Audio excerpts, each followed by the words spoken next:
कक्षा 4 के प्यारे विद्यार्थियों, नमस्कार, सुप्रभात। देखिए, आज हम अगला अपना पाठ ले रहे हैं। अगले पाठ के अंदर आज का आपका पाठ है तेलानी राम पाठ 2। अब देखिए, तेलानी राम के बारे में एक बहुत ही सुंदर यह कहानी है। इसके अंदर आज हम बात करने जा रहे हैं। तो देखिए, तेलानी राम क्या है। हमारे आसपास कुछ लोग ऐसे होते हैं जो चतुराई, बुद्धिमती और हाजिर जवाबी के कारण सबका मन मोह लेते हैं। ऐसे लोगों को सभी लोग पसंद करते हैं।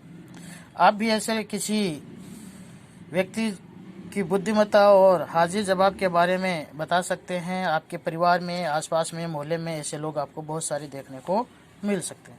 तो देखिए, हम बात करते हैं तेलानी राम की कि तेलानी राम किस तरह से हाजिर जवाब था और किस तरह से वो अपनी बात को रखता था। तो इसकी कहानी देखिए इस प्रकार से है। आओ हम पाठ पठन करते हैं। आज फिर राजा कृष्णदेव राय ने खुश होकर तेलानी राम को मोतियों का हार दिया। तेलानी राम को अपनी चतुराई और बुद्धिमत्ता के लिए ऐसे इनाम मिलते रहते थे, क्योंकि वो समय समय पर ऐसे कार्य करता रहता था जिसके कारण उसको इस प्रकार के राजा से, कृष्णदेव से इनाम मिलते रहते थे। और जो बुद्धिमत्ता के कार्य करते हैं, आपको पता ही है, उसको इनाम मिलते रहते हैं। तेलानी राम अपनी हंसी मजाक की बातों से सभा में सबका मनोरंजन करते थे, और पर उनकी हर बात में बुद्धिमत्ता झलकती थी, इसलिए राजा उससे बहुत प्रसन्न था। तो देखिए, मनोरंजन यानी मन को खुश करने का कार्य।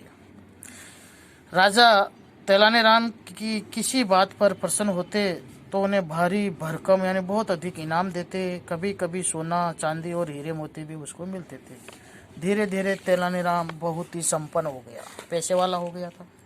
संपन्न पैसे वाला हो गया था। तेलानी राम का परिवार गांव में रहता। वहाँ भी इस बात की चर्चा होती थी कि तेलानी राम गाँव के सबसे धनी व्यक्ति है, क्योंकि उसके पास धन दिन दुना रात चौगुना आ रहा था। राजा बहुत खुश होकर के उसको खूब धन दे रहा था। कुछ संदिग्ध लोग उनके घर के आसपास चक्कर लगाने लगे। संदिग्ध लोग यानी जिनको वो नहीं जानता था, कुछ डाउटफुल लोग थे। तो पत्नी ने तेलानी राम को संदेशा भिजवाया कि तुरंत घर चले आओ, कि हमारे घर के आसपास कुछ अनजान लोग मंडरा रहे हैं, घूम रहे हैं। तेलानी राम को कारण तो पता नहीं था, परंतु वे भी परिवार से मिलने के इच्छुक थे और उन्होंने राजा कृष्ण देव से घर जाने की अनुमति मांगी।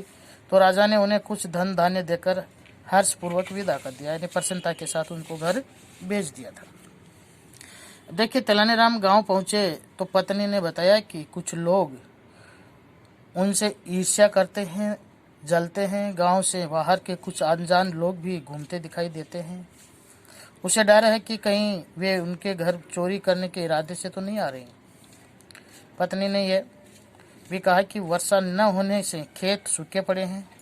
वह चोरों के भय से खेतों की सिंचाई भी नहीं करवा पाई। तेलानी राम ने अपनी पत्नी को आश्वस्त किया और बोला, घबराइए नहीं, अब वे आ गए हैं तो कोई न कोई उपाय अवश्य सोचेंगे। पत्नी ने कहा, क्यों न हम अपना सारा धन और आभूषण कहीं सुरक्षित रखाएं। मेरे मायके में बहुत सारे लोग हैं, कल वहीं चलते हैं। चोर पति पत्नी की बातें सुन रहे थे। उन्होंने सोचा कि आज ही दीवार में सेंध लगाकर पूरा धन निकाल लेते हैं। उन्होंने जैसे ही ठक ठक की आवाज़ की, ठक ठक की आवाज़ की कर दीवार की एक ईंट निकालने का प्रयास किया। तेलानी राम ने लाठी उठा ली और दीवार पर दे मारी। चोर भाग गई। कुछ देर बाद चोरों को लगा कि पति पत्नी सो गए हैं। वे फिर पास आ खड़े हुए। तेलानी राम अपनी पत्नी से कह रहे थे, कल ही तुम्हारे मायके चलते हैं। पत्नी बोली, चोरों ने रास्ते में लूट लिया तो? तभी कुछ खटका हुआ और खटका यानी कोई आवाज़ सुनाई दी। संदेह हुआ। तेलानी राम समझ गए कि चोर आसपास ही है। वे उन्हें सुनाते हुए ऊंचे स्वर में बोले, तुम आराम से सो जाओ, मैंने अपने धन को बचाने का उपाय सोच लिया है। तुम्हारे मायके जाने की जरूरत नहीं है। हाँ, बड़ा संदूक खाली कर देना। कल मैं सारा धन और आभूषण उसमें भरकर खेत के कुएं में डाल आऊँगा, और कुएं में पानी अधिक नहीं है, जब जरूरत होगी निकाल लेंगे। तुम सो जाओ। चोरों ने सब सुना। वे बहुत खुश हुए। दूसरे दिन संध्या होते ही वे कुएं पर आसपास पेड़ों के झुरमुट में छिपकर बैठ गए। तेलानी राम 2 मजदूरों के साथ संदूक उठाकर लाए और कुएं में डाल दिया। बहुत जोर से आवाज़ हुई, छप। तेलानी राम 2 मिनट तक रुके। उन्होंने कुएं के सामने खड़े होकर कहा, कुएं भाई, हमारे धन का ध्यान रखना। फिर वहाँ से वह चले गए। चोर बाल्टी और रस्सी लेकर तुरंत कुएं की जगत में यानी गहराई में उसमें चढ़ गए। वे धड़ाधड़ पानी खींचने लगे, एक एक बाल्टी भरते और खेत में डाल देते। वे रात भर यही करते रहे, पर पानी था कि समाप्त होने का नाम नहीं ले रहा था और पूरा खेत पानी से भर गया। सुबह होते होते चोर भी थक कर चूर हो गए, यानी पूरी तरह से थक गए थे, परंतु आभूषण की संदूक नहीं दिखाई दी। सूर्य की पहली किरण झांकने लगी। तेलानीराम अपने खेतों में के पास आए और आश्चर्यचकित स्वर में बोले, अरे भले मानुसो, कौन हो तुम?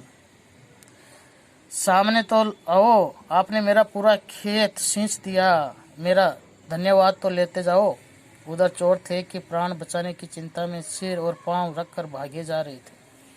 तो इस तरह से उसने एक तीर से दो शिकार किए, अपना धन भी बचा लिया और अपने खेतों की सिंचाई भी कर ली।